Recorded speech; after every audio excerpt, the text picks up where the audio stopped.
Hello everybody, so welcome back again.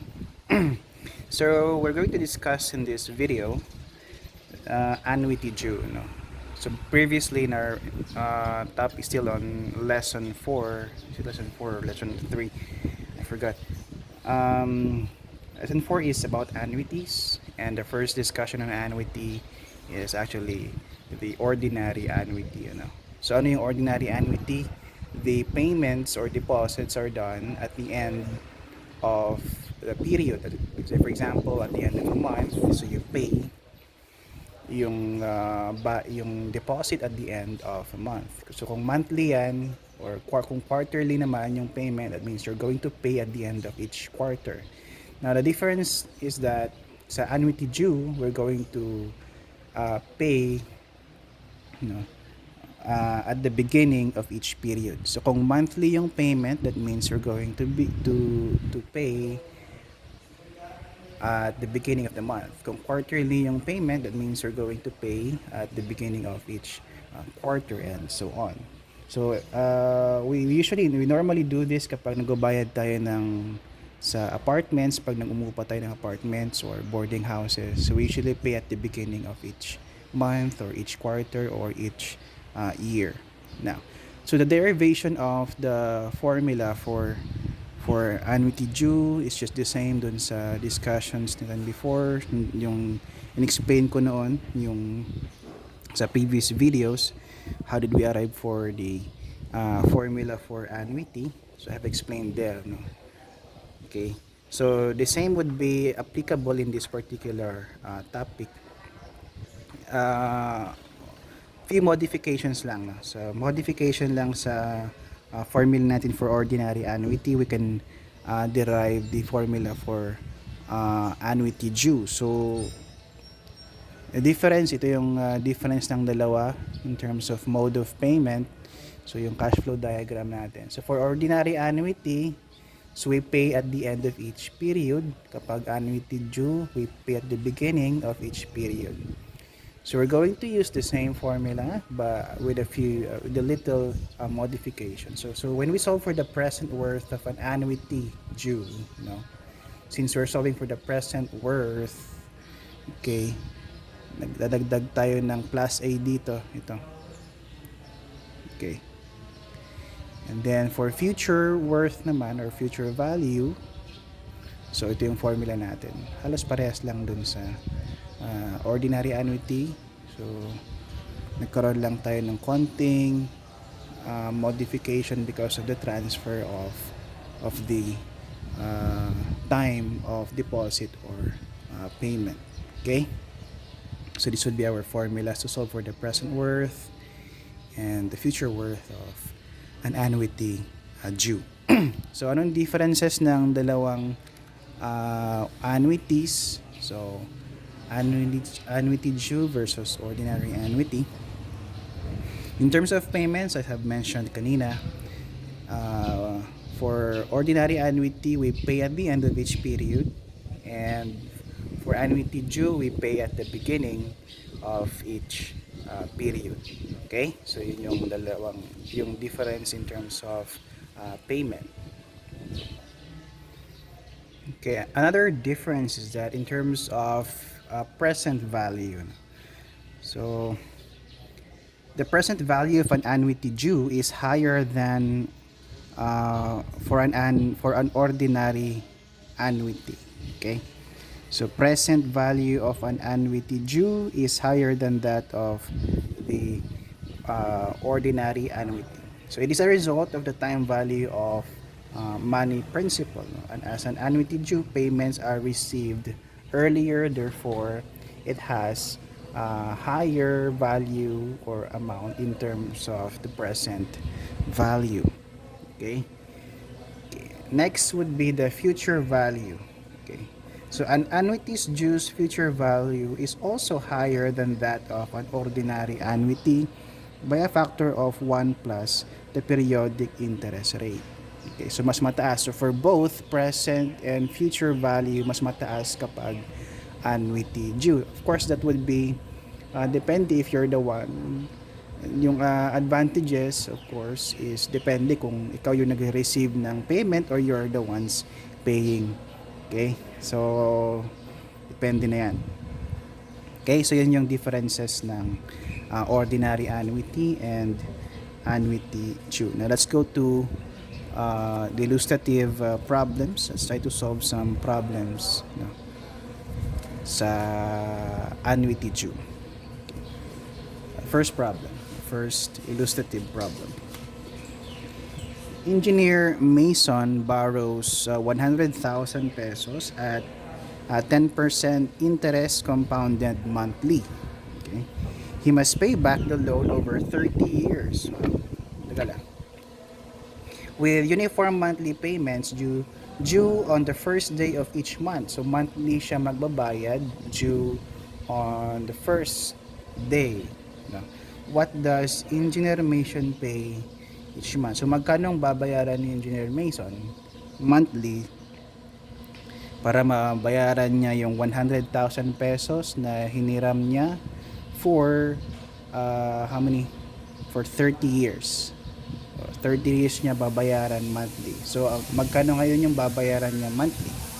So he is going to pay it at the beginning of each month. So this is an application of annuity due.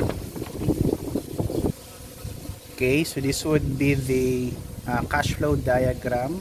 So humiram si Engineer Mason ng 100,000 pesos. So inflow yan sa kanya, of course.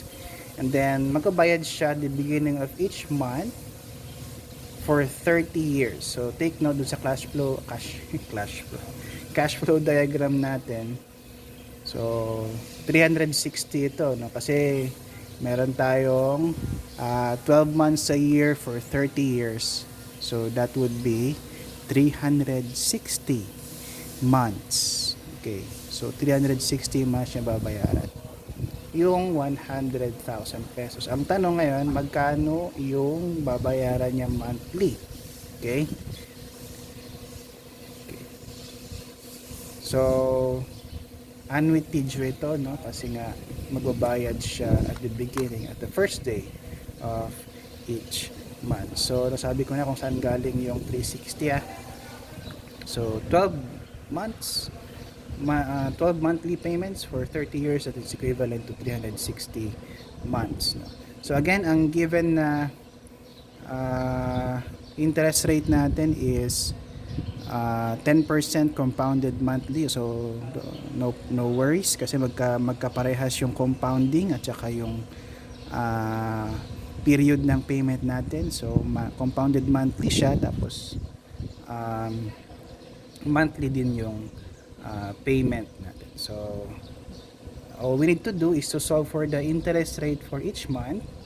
So yung interest rate for each month natin is 10% compounded monthly. So that's the nominal rate of interest. So 0.1, i-divide natin yan to 12 since monthly yung payments natin. So we have an interest rate of 0.00833 monthly. Is the monthly rate of interest. Now, ang hiniram niya, so the principal natin is 100,000. Then we are to solve for the monthly payment of Engineer Mason. Since ang given value, ang given ay yung principal or yung present value natin, we're going to use yung formula for present value, no? So that is equivalent, P is equal to A times 1 plus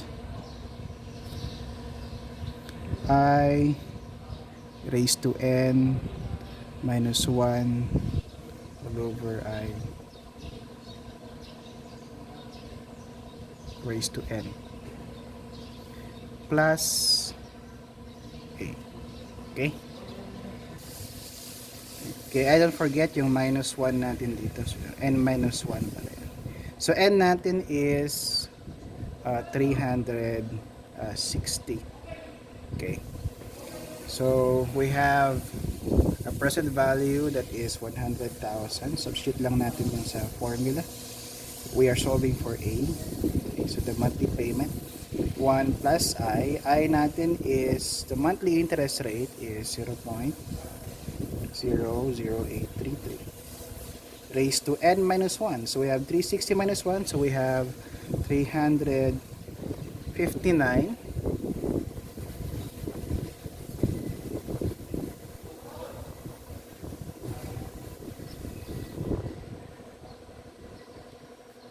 raised to 359 din ito. Okay. Plus A. Okay.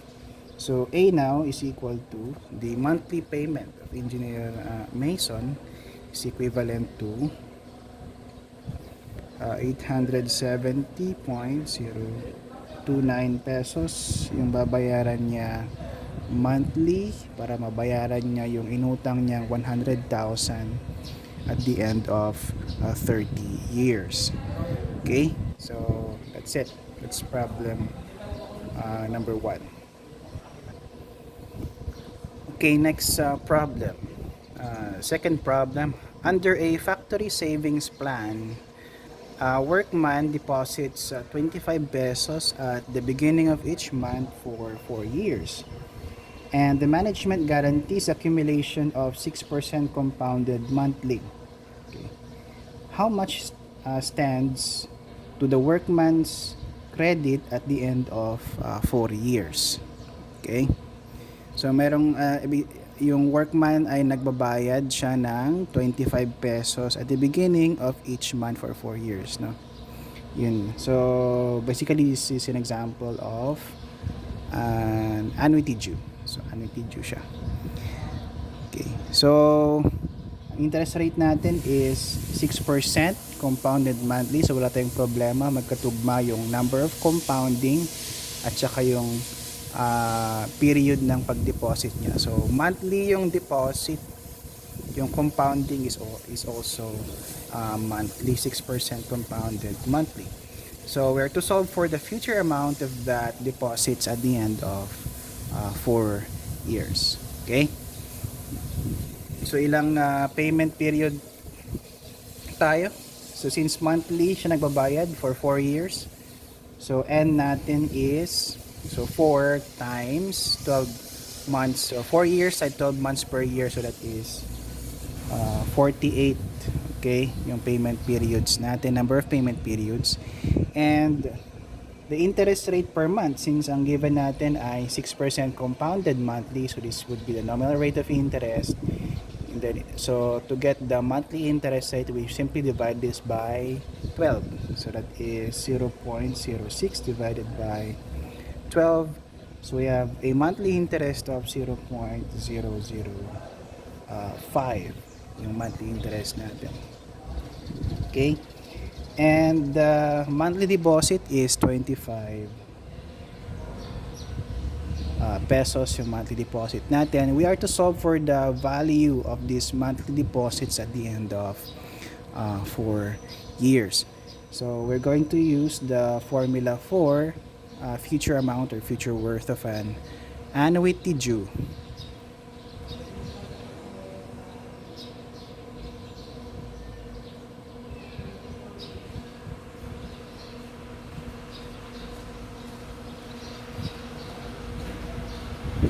So this will be our formula. So we have 25 times the quantity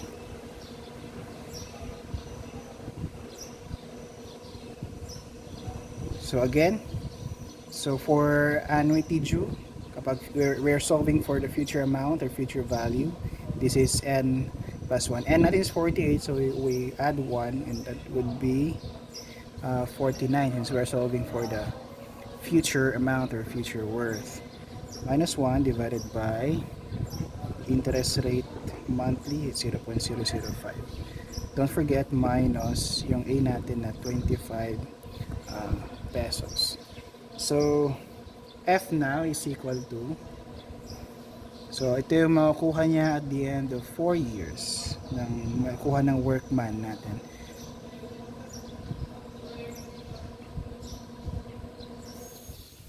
So this would be the amount of the annuity due at the end of 4 years. Okay, so that's it. That's for annuity due.